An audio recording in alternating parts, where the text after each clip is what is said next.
श्री शिवाय नमस्तुभ्यम दोस्तों। हर हर महादेव, जय महाकाल। मैं प्रतिभा शर्मा एक बार फिर से स्वागत करती हूँ आप सबका मेरे यूट्यूब चैनल पर। सभी को पता है दोस्तों, हमारा जो है चैत्र नवरात्रि चल रहा है। 9 दिन माता की आराधना के दिन। जितना आप माँ का ध्यान करेंगे उतना अच्छा। बहुत ही विशेष दिन होते हैं जो हमें ईश्वर के और करीब लेकर जाने के लिए आते हैं। तो ऐसे ही नवरात्रि की ये जो पंचमी तिथि है, ये बहुत ही विशेष तिथि है। आपकी कुछ इच्छाएं, आपकी कुछ मनोकामनाएं, आपकी कुछ विशेष जो पूर्ण नहीं हो रही हैं, कुछ कार्य ऐसे जो बार बार होते होते रुक जाते हैं, यानी कि आपके कार्य अटक रहे हैं।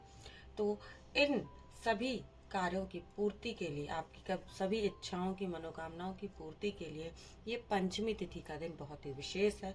और इस दिन बड़ा ही सरल सा, बड़ा ही प्यारा सा एक उपाय मैं आप सबके साथ शेयर करने वाली हूँ, जो कि अगर आपने किया तो आपके ऊपर माँ का आशीर्वाद, भगवान शिव का आशीर्वाद जरूर होगा। और आपकी जो भी विशेष, जो भी मनोकामनाएं हैं, जो भी ऐसे कार्य हैं जो बनते बनते रुक जा रहे हैं, वो जरूर से पूर्ण होंगे। साथ ही साथ इस वीडियो में मैं आपके साथ शेयर करने वाली हूँ एक और छोटा सा उपाय, जो कि विवाह के लिए है। स्पेशली जिन बालिकाओं के, है ना, विवाह नहीं हो रहे हैं, जिन लड़कों के विवाह नहीं हो रहे हैं, होते होते बात रुक जाती है, खत्म हो जाती है या शुरू ही नहीं हो रही है, तो विवाह को लेकर के भी जिनके घरों में, जिनके जीवन में समस्या है, आज नवरात्रि की पंचमी तिथि पर विशेष करके आपको इस उपाय को करना चाहिए। और पूज्य गुरु जी ने अपनी कथाओं में कहा है कि जो भी व्यक्ति, जो भी परिवार का व्यक्ति इस उपाय को करता है, तो देखिएगा कि 3 से 4 महीने में आपके घर में विवाह की शुभ घड़ी जरूर आएगी।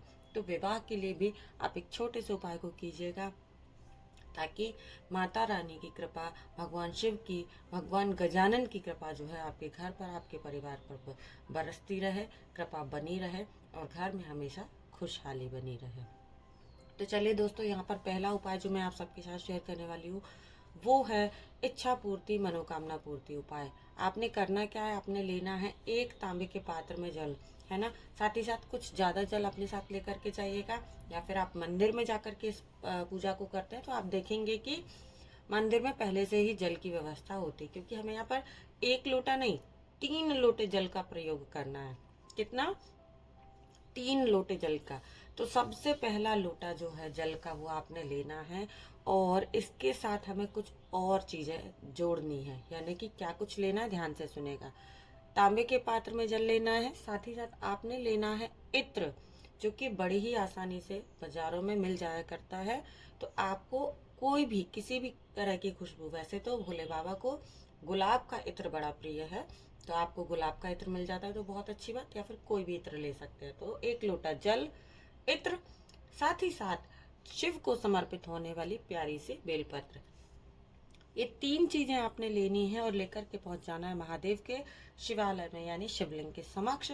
वहां पहुंच करके सबसे पहले आपने क्या करना है मित्रों, पहला लोटा जो जल का लेना है, उस जल में आपने कुछ बूंदे इत्र की मिला लेनी है।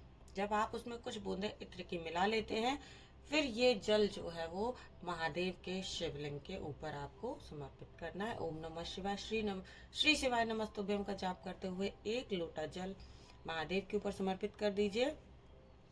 अब बारी आती है दूसरे लोटे जल की। अब आपने दोबारा फिर से 1 लोटा जल लेना है, और जो हमारे पास प्यारी सुंदर सी बेलपत्र है, उस बेलपत्र को उस जल में डाल लेना, यानी कि लोटे के अंदर बेलपत्र को डाल करके फिर से 1 लोटा जल महादेव के शिवलिंग के ऊपर समर्पित करना है।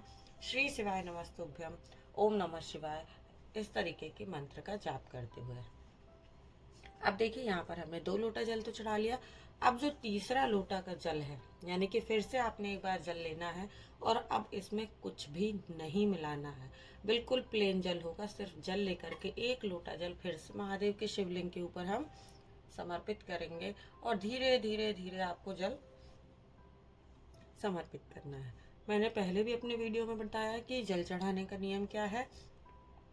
जल जो है वो महादेव के ऊपर एक धार से चढ़ाना चाहिए। अगर आपका जल जो है वो बीच में धार टूट गई, आपको वहीं रुक जाना चाहिए, पहली चीज। और दूसरा, जब जल आप चढ़ा रहे हैं तो ऐसे उड़ेलना नहीं है महादेव के ऊपर, क्योंकि जो जल आप चढ़ा रहे हैं उसके छींटे अगर आपके ऊपर आ जाते हैं, है ना, आपके पैरों पर पड़ते हैं, तो वो शुभ नहीं माना जाता। इसलिए जल बड़े ही आराम से चढ़ाया जाता। तो 3 लोटे जल आपने महादेव के ऊपर चढ़ाने हैं।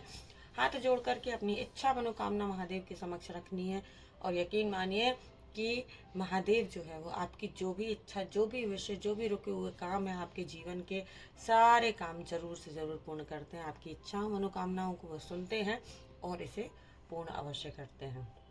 तो दोस्तों, पहला वीडियो मैंने आपके साथ शेयर किया है जिसमें मैंने आपको बताया है कि कैसे आपकी इच्छाएं मनोकामनाएं पूर्ण होंगी सिर्फ 3 लोटा जल के प्रयोग से। अब जो है मैं आपके साथ बात करने वाली हूँ इसी वीडियो के दूसरे उपाय की, जो कि है विवाह के लिए। पूज्य गुरुदेव ने बताया है कि विवाह के लिए क्या कुछ उपाय करना चाहिए। तो आपने लेना है एक पान का पत्ता। पान का पत्ता सभी को पता है, आप किसी भी पान वाली शॉप पे जाकर के एक पान का पत्ता लेकर के आइए, और हल्दी और रोली, है ना, 2 चीजें होती है। जैसे हम कहते हैं ना कुमकुम और रोली, उसका कुमकुम और हल्दी का तिलक लगाना। तो आपको कुमकुम लेना है और हल्दी लेना है। 2 स्वास्तिक का निर्माण करेंगे एक ही पान के पत्ते पर, ठीक है। एक पान के पत्ते पर 2 स्वास्तिक का निर्माण करना है आपको। पहला स्वास्तिक जो बनाएंगे वो बनाएंगे हल्दी से, और दूसरा स्वास्तिक जो बनाएंगे वो बनाएंगे कुमकुम से, यानी कि रोली से। अब इसके बाद ध्यान रखने वाली बात है कि जो चावल उसके ऊपर रखने हैं, तो जो आपने हल्दी से दीपक स्वास्तिक बनाया है, जो स्वास्तिक हमने हल्दी से बनाया है, उसके ऊपर कुमकुम के वाले चावल, मतलब जिन चावलों में कुमकुम लगाया है वो रखेंगे, है ना। और जो स्वास्तिक आपने कुमकुम से बनाया है, रोली से बनाया है, उसके ऊपर हल्दी से कलर किए हुए, हल्दी लगे हुए चावल रखेंगे। और जो बच्चा, जो भी बिटिया आपके घर की है, जो भी कन्या है, उसके हाथों से इस पत्ते को स्पर्श कराना है। इस पान के पत्ते को, चाहे वह बेटा हो चाहे वह बेटी हो, आपके घर में जो भी बच्चा विवाह के लिए है, उसके हाथों से इसको स्पर्श करा करके और नीम के वृक्ष के नीचे ले जा करके इसको आपको रख देना है। आप यकीन मानिए कि 3 से 4 महीने में जो है वो आपके घर में शहनाई जरूर बजेगी, विवाह के अवसर जरूर आएंगे और जल्द से जल्द शहनाई गूंजेगी।